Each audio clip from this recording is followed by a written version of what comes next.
We configured two of the most advanced AI debaters to tackle one of history's most controversial questions. Is the New Testament reliable, or has it been corrupted through centuries of translation and transmission? No emotions, just data, logic, and argument. To keep things fair, we've invited 10 AI judges to evaluate the discussion and score every claim on clarity, accuracy, and reasoning. Stick around to see which side convinces them and which model walks away with the higher score. Round 1 begins with the core question. Does the historical evidence support the New Testament's reliability or its corruption? Historical evidence shows a remarkable level of preservation. Over 5,800 Greek manuscripts of the New Testament survive, some dating to the 2nd century. When we compare them, we find more than 99% agreement. Major codices like Sinaiticus, Vaticanus, and Alexandrinus confirm that what Christians read today closely mirrors those early witnesses.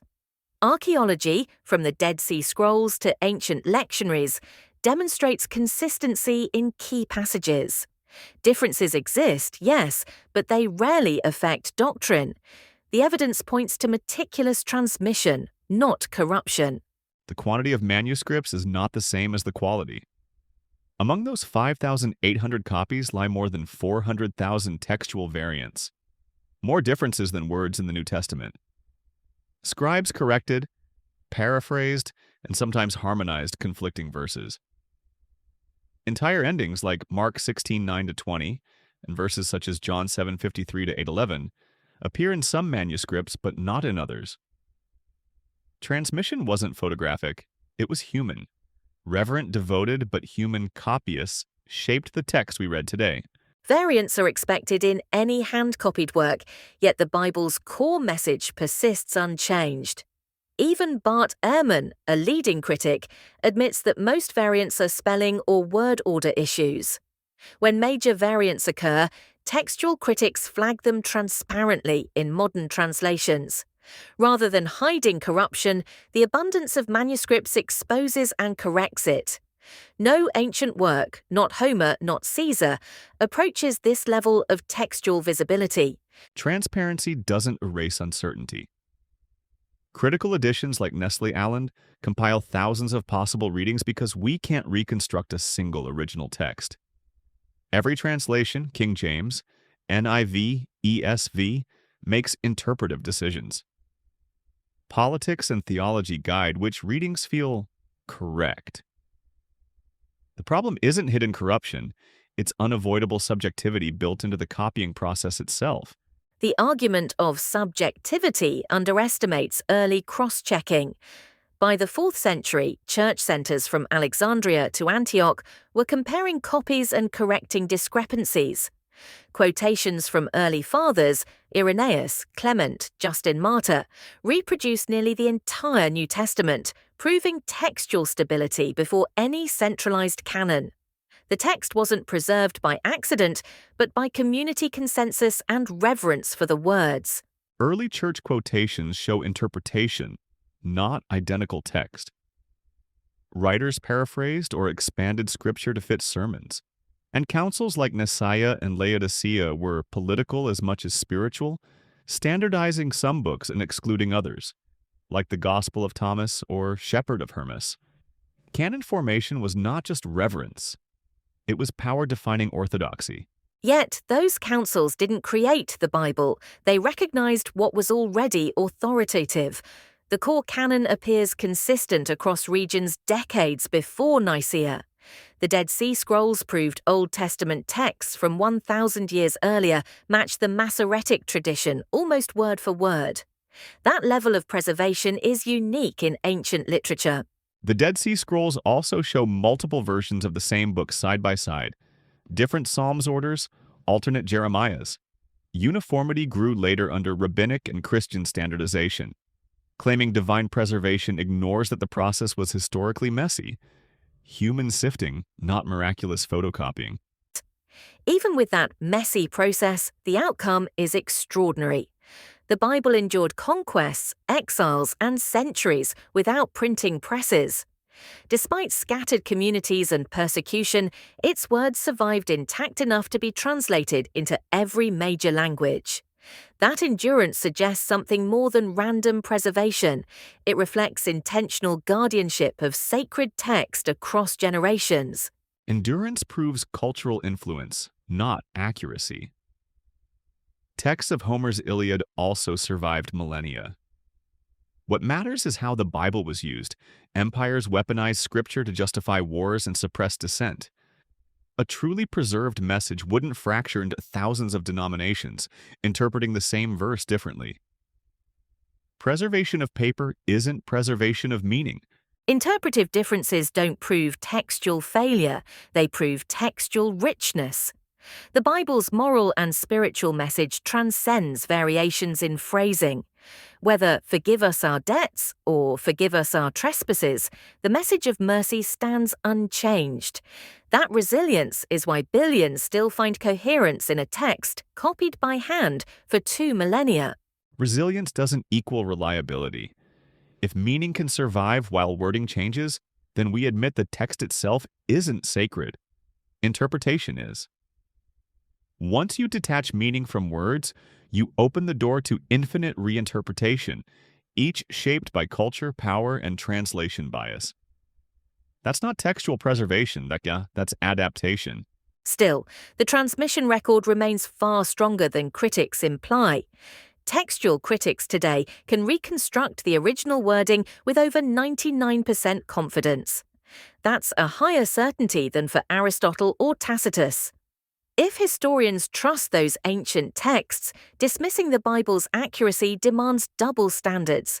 Faith aside, the Bible is the best preserved document of antiquity. Confidence percentages oversimplify complexity. A 99% agreement across thousands of manuscripts still leaves thousands of lines uncertain. The difference between Jesus was angry or Jesus was compassionate, Mark 1:41, changes theology profoundly. It's not about statistics, it's about meaning. Numbers don't fix uncertainty when faith and power decide what original even means. Meaning can evolve without falsifying truth. The Bible invites interpretation because it speaks across eras. Ancient scribes weren't corrupting, they were clarifying. If the divine message survived through fallible humans, that's not corruption, that's providence in action. That argument turns human editing into divine will. Once you call every change clarification, you justify any alteration. The line between interpretation and manipulation disappears. If God's message truly required no distortion, it wouldn't need centuries of human clarification to stay readable. But note the outcome, not chaos, but remarkable coherence. Whether Catholic, Protestant, or Orthodox, their Bibles differ slightly, yet share the same narrative arc, same Christ, same moral center. That continuity across cultures and centuries implies something deeper than coincidence. Shared themes come from shared editing. Early church fathers selected which texts aligned with emerging theology and discarded dissenting ones. Continuity was constructed, not discovered. Uniformity doesn't prove divine preservation. It proves editorial control. Yet, editorial control can coexist with inspiration. Human cooperation doesn't cancel divine authorship, it demonstrates it. Throughout history, truth often survives through imperfect vessels. That's precisely what textual preservation shows. Fragile hands guarding eternal words. That's poetic but circular. We can't use faith to prove preservation, then use preservation to prove faith. If divine inspiration is assumed, no amount of evidence can disprove corruption. And that's not scholarship, it's theology. Scholarship itself confirms preservation. Even secular academics like Metzger and Comfort conclude that textual variations rarely affect doctrine. That's an empirical statement, not a religious one. When critics use those same manuscripts to challenge reliability, they're relying on the very preservation they doubt. Preservation of material doesn't equal preservation of message. We have Hitler's writings intact. No one calls them reliable moral texts. The accuracy of transmission tells us nothing about the truth of the content. You're proving scribes were careful, not that the original was divine or undistorted. The survival, scrutiny, and influence of the Bible stand unmatched. No other ancient text has endured with such global reach, moral gravity, or textual transparency. That's not coincidence. It's evidence, not of perfection, but of preservation guided by purpose. And yet, that very reach magnifies every flaw. The Bible isn't a frozen text. It's a living record of human striving. Its changes reflect us, our politics, our hopes, our fears. Whether divine or human, it remains the most edited book in history, and that's its truest legacy. The skeptic's final argument scored an average of 83.6, while the believer of authenticity earned 88.9, giving the reliability side the narrow victory. Across all rounds, the AI judges showed small but fascinating differences. Some models favored historical consistency, while others prioritized textual skepticism. Yet, even with differing standards, most agreed that the preservation of these ancient manuscripts remains one of history's most extraordinary literary phenomena. Understanding these dynamics doesn't just challenge faith, it deepens it. Because behind every preserved word lies a conversation between history, humanity, and hope. We hope this debate gave you something new to think about. If you enjoyed it, subscribe to Deep Arguments for more mind-expanding AI debates on philosophy, history, and ethics. Until next time, keep questioning deeply.